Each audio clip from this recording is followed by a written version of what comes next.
Assalamualaikum warahmatullahi wabarakatuh. Nama saya Dinda Permatasari, NIM 2017143362. Dibuatnya video ini bertujuan untuk memenuhi ujian akhir semester dari mata kuliah pengelolaan pendidikan yang dibimbing oleh Ibu Tiurida Irtika Magister Pendidikan. Di sini saya akan mewawancarai seorang guru yang ada di salah satu tempat saya tinggal, tepatnya di Desa Tanjung Bulan. Tepatnya lagi SDN 08 Rambangkuang. Nah, beliau ini merupakan salah satu dari anggota guru yang bekerja di SDN tersebut. Baik Bu, untuk menghemat waktu kita langsung saja ke pertanyaan pertama. Pertanyaan pertamanya, menurut Ibu, bagaimana faktor penentuan keberhasilan pengelolaan satuan pendidikan, khususnya di pendidikan tingkat sekolah dasar? Untuk faktor keberhasilan dalam pengelolaan pendidikan yang paling penting itu adalah faktor kepemimpinan dari kepala sekolah sendiri, kemudian dari dewan guru, dan dari tenaga pendidik itu sendiri. Jadi harus ada kinerja dan kerjasama yang baik antara seluruh warga sekolah, baik dari kepala sekolah, pendidik, tenaga usaha, TU, dan juga yang paling penting adalah siswa itu sendiri. Berarti seluruh yang ada di warga sekolah itu menjadi faktor utama kekompakannya ya Bu, supaya terjadi keberhasilan pengelolaan pendidikan itu. Nah Ibu, pertanyaan kedua itu, menurut Ibu apa ada pengaruh kepemimpinan kepala sekolah tempat terhadap kinerja guru dalam suatu pendidikan, terutama dalam tempat yang bekerja sekarang? Tentu saja sangat berpengaruh karena kepala sekolah merupakan pimpinan di sekolah tersebut yang harusnya menjadi teladan dan menjadi pemimpin di dalam pengelolaan sekolah. Karena jika kepala sekolah tidak memberikan contoh atau teladan yang baik, otomatis guru dan tenaga pendidik di sekolah itu tidak akan menunjukkan kinerja yang baik. Kalau kepala sekolahnya tidak menjadi teladan dan pemimpin yang memberikan panutan yang baik kepada guru di sekolah tersebut. Baik Bu, berarti kalau kepemimpinan kepala sekolah itu rancu, itu dapat dikatakan kepemimpinan itu akan gagal, seperti itu? Tidak sepenuhnya gagal, tapi mungkin ada dalam beberapa aspek yang akan menjadi gagal di dalam pengelolaan kepala sekolah itu. Ada beberapa segi di dalam pengelolaan pengelolaan sekolah itu yang akan menjadi gagal. Tidak seluruh dapat dikatakan gagal, tetapi ada beberapa aspek kalau kepemimpinan kepala sekolahnya rancu, maka ada beberapa aspek yang dapat berakibat gagal dalam pengelolaan sekolah tersebut. Kita beralih ke pertanyaan selanjutnya ya Bu. Apakah selama ini supervisi pendidikan Indonesia ini memberikan dampak yang signifikan untuk meningkatkan mutu sekolah atau pendidikan? Ya, tentu saja, karena supervisi pendidikan itulah yang akan menjadi pemicu para tenaga pendidik untuk selalu meningkatkan kinerjanya dan melaksanakan kewajiban yang telah diberikan kepada setiap tenaga pendidik. Karena jika tanpa disupervisi, maka kita tidak pernah tahu bagaimana tingkat kemajuan atau keberhasilan pendidikan yang sudah kita jalani selama ini. Selanjutnya Bu, itu bagaimana menurut Ibu, apakah sistem informasi pendidikan itu sangat berguna pada setiap sekolah, terutama saat sekolah diliburkan karena adanya wabah COVID seperti sekarang ini Bu? Kalau seperti sekarang ini, tentu saja sistem informasi pendidikan sangat diperlukan. Tetapi karena kendala, mungkin karena faktor lokasi geografis daerah kita yang sulit untuk dijangkau, dan mungkin juga karena kesulitan konektivitas dari akses internet itu sendiri. Tetapi disinilah kami sangat merasakan untuk di daerah, khususnya di daerah-daerah yang jauh dari pusat perkotaan, sangat merasakan bahwa ketika terjadinya pembelajaran karena ada COVID ini memang sangat terasa pengaruh. Jadi kalau di desa seperti ini Bu, sulit Bu ya untuk mendapatkan informasi. Kalau misalnya ada hari ini kita libur, misalkan hari ini kita belajar ini. Kalau di desa ini kan sulit mengakses internet. Jadi untuk keterbatasan pendidikan itu gimana Bu? Di sinilah mungkin perlu adanya kerjasama yang baik antara guru dengan Siswa atau dengan orang tua murid.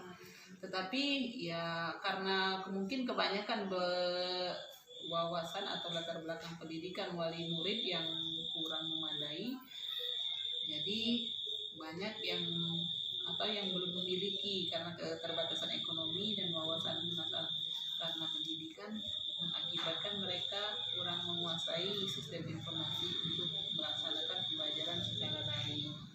Mungkin di situ yang menjadi kendalanya. Jadi kalau mau misalnya menyampaikan informasi kepada siswa itu bagaimana Bu? Apa lewat jaringan? Biasanya untuk menyampaikan informasi kepada siswa lebih kepada pengumuman, biasa ditempel di papan sekolah atau diumumkan melalui siswa atau melalui wali siswa, bisa juga melalui media sosial biasanya. Dan kemudian bagi yang wali siswa yang mempunyai media sosial akan menyampaikan ke siswa-siswa yang lain sehingga informasi itu pada akhirnya akan diterima oleh setiap siswa. Selanjutnya Ibu, bagaimana pendapat Ibu mengenai kurikulum sekarang ini? Kurikulum Merdeka Belajar. Apakah kurikulum tersebut akan efektif jika diterapkan di sekolah dasar? Kalau untuk secara pandangan untuk sistem kurikulum Merdeka Belajar sebenarnya ini sangat bagus dan prospeknya ke depan ini sangat menarik, tetapi untuk daerah kita yang daerah terpencil khususnya pendidikan dasar, selama ini seluruh pendidik itu dituntut untuk menyelesaikan target kurikulum sehingga pada setiap semester guru itu harus menyelesaikan target kurikulum. Materi ini harus selesai sampai satu semester. Nah, untuk sistem Merdeka Belajar ini sebenarnya sangat disinilah menariknya karena guru tidak dituntut untuk menyelesaikan target tersebut, sehingga guru bisa berinovasi dan menciptakan cara pembelajaran, pola pembelajaran yang memang menarik dan sesuai dengan karakteristik siswa di tempat tersebut. Itu Bu ya. Selanjutnya Bu, di dalam pengolahan peserta didik ada tahap seleksi peserta. Nah, apa saja yang menentukan calon peserta didik akan diterima atau tidak sebagai siswa baru di sekolah tempat Ibu mengajar? Kalau di sekolah kita untuk penerimaan siswa baru ini sudah ada pedomannya dari Dinas Pendidikan Kabupaten dengan surat edaran yang diberikan oleh Dinas Pendidikan dan Kebudayaan dari pemerintah kabupaten yang menyatakan bahwa anak yang bisa diterima itu harus berumur maksimal 6 tahun, karena kalau di bawah 6 tahun tidak bisa diterima karena memang dari tuntutan dari pemerintah pusat, karena kita ini sekarang ada sistem pengelolaan pokok pendidikan, Dapodik, data pokok pendidikan. Kalau umurnya kurang dari 6 tahun maka di data pokok pendidikan itu dia tidak bisa diterima. Dia akan di blacklist kalau umurnya belum sampai itu, maka pemerintah kabupaten menetapkan umurnya harus 6 tahun. Adapun kalau memang anak tersebut memiliki keistimewaan, maka bisa diterima dengan persyaratan harus ada rekomendasi dari psikolog untuk menyatakan bahwa siswa tersebut memang sudah mampu untuk belajar di tingkat sekolah. Berarti tidak ada memang ketentuan khusus Bu ya, misalnya harus tamatan dari sekolah PAUD misalnya bisa membaca, tidak seperti itu ya Bu? Iya, tidak ada, cuma ada ketentuan masalah usia, hanya itu. Baiklah Bu, beralih ke pertanyaan selanjutnya. Menurut Ibu, bagaimana proses pengelolaan tenaga pendidikan pada masa sekarang?